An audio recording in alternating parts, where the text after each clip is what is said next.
When Joseph Johnson went to vote in his first presidential election, this isn't what he expected. The line went this way in front of our auditorium and then snaked around into our library. The last person at his polling location didn't get to vote until 1 a.m. It was the longest line that I've ever waited in my entire life. Some people, they were just like, well, screw it. This was in a heavily Democratic part of Houston, Texas, and it was a primary election where Democrats and Republicans were voting on separate machines. But the county had given both parties the same number of machines to use.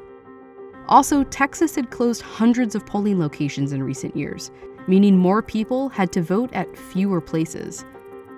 But not everyone has to wait. This is a map of all the polling locations in Josephs County that had reports of long lines.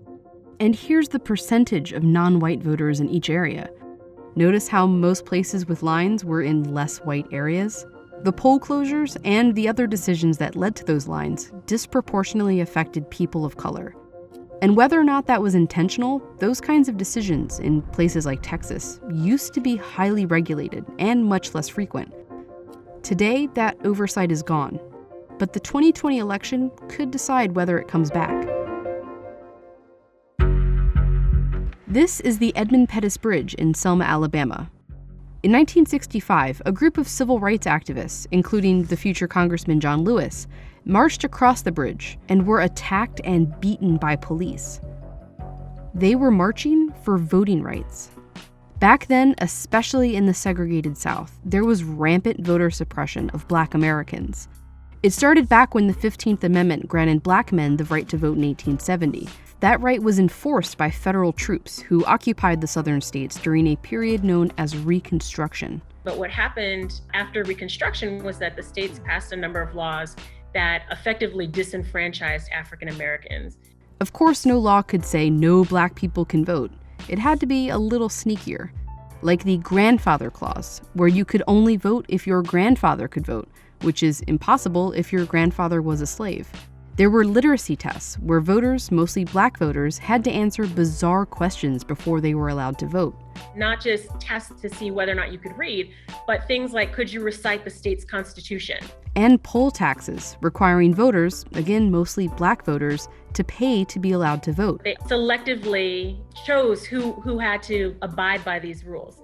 In the 1950s and 60s, Congress passed several civil rights laws that attempted to protect voting rights, getting rid of things like poll taxes. Still, by 1964, in Mississippi, barely 7% of non-white Americans could vote. Selma's Bloody Sunday drew attention to that. It made Americans and Congress wonder if local officials like these guys could really be entrusted to enforce these new civil rights laws. So Congress wrote another one. 10 days after Selma, the Voting Rights Act of 1965 was introduced. It added additional protections, got rid of literacy tests, but it also had a way to prevent any other creative changes. State governments had to submit their changes to the federal government for approval. The Voting Rights Act identified parts of the country that had a history of voter discrimination, mostly in the South, and set up federal oversight. So if these places wanted to change anything about voting, like enacting a new law or closing polling locations, it first had to get the okay from the U.S. Justice Department or federal courts that it wasn't discriminatory. Immediately, non-white voter registration in these southern states grew, like in Mississippi, where it went from barely 7% to almost 60% in just 3 years. The Voting Rights Act did what earlier civil rights laws hadn't. But in 2013, the Supreme Court, with a majority of Republican-appointed judges, took on a case about the Voting Rights Act. They decided that the way the law calculated which states would have that federal oversight was outdated and therefore unconstitutional. No one doubts that there is still voting discrimination in the South and in the rest of the country. We do, however, find that the coverage formula in Section 4 violates the Constitution. Almost immediately, voting laws that had been previously denied for being discriminatory were enacted in these states.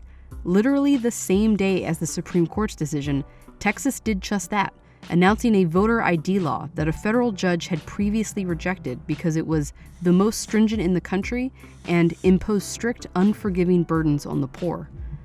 Other states enacted voter ID laws too, along with other measures that had been previously stopped, like purging voter rolls and closing polling locations. 1,173 places in total, 750 just in Texas. An analysis by The Guardian looked at the 50 Texas counties that gained the most Black and Hispanic residents from 2012 to 2018, and the 50 Texas counties that gained the fewest Black and Hispanic residents.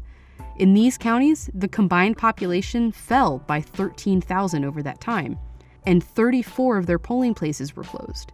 In these counties, the combined population grew by 2.5 million people, but 542 of their polling places closed. Many officials in these states say changes like these aren't intended to disenfranchise specific voters, but there's no way to really know. What we do know is that almost all these states' governments are controlled by Republicans, and the groups that tend to be disenfranchised by these changes are more often poor people and people of color, most of whom tend to vote Democratic. Even when they're saying it's not, it's very hard to believe that, in fact, they didn't have a strategic discussion about how they could minimize the Democratic Party's vote. In the Supreme Court decision, the Chief Justice told Congress it's okay to have oversight, just don't base it on old data. Congress must ensure that the legislation it passes speaks to current conditions. And so in 2019, the House of Representatives did just that, passing a new bill to update the criteria for which states get federal oversight. John Lewis, then a congressman in his 17th term, presided over the vote. But the bill passed almost entirely along party lines. Almost no Republicans voted for it, and nearly every Democrat did. Then the bill moved to the Republican-held Senate, where it isn't going to get a vote. And even if it does pass the Senate, the Trump White House has threatened to veto it, arguing the oversight is unnecessary. But the House, Senate, and White House are all up for grabs in the 2020 election. And this is one of the many areas the two presidential candidates have polar opposite views. Pass the bill to restore the Voting Rights Act. It's one of the first things I'll do as president if elected. In 2020, John Lewis died. The bill whose passage he presided over was renamed in his memory. If the John Lewis Voting Rights Advancement Act becomes law, its formula would restore federal oversight for several states, including Texas. It's like if there are no rules to the game, then no one can really play the game. Thanks for watching this episode of our 2020 election series. We're focusing on the issues that are most important to you. This one was requested by hundreds of people. Aaron asked, what will the candidates plan to do to protect voters' ability to vote? Yasmin asked, how will they deal with voter suppression and the new John Lewis Voting Rights Advancement Act? We want to know what you think the candidates should be talking about. Tell us at fox.com/election videos.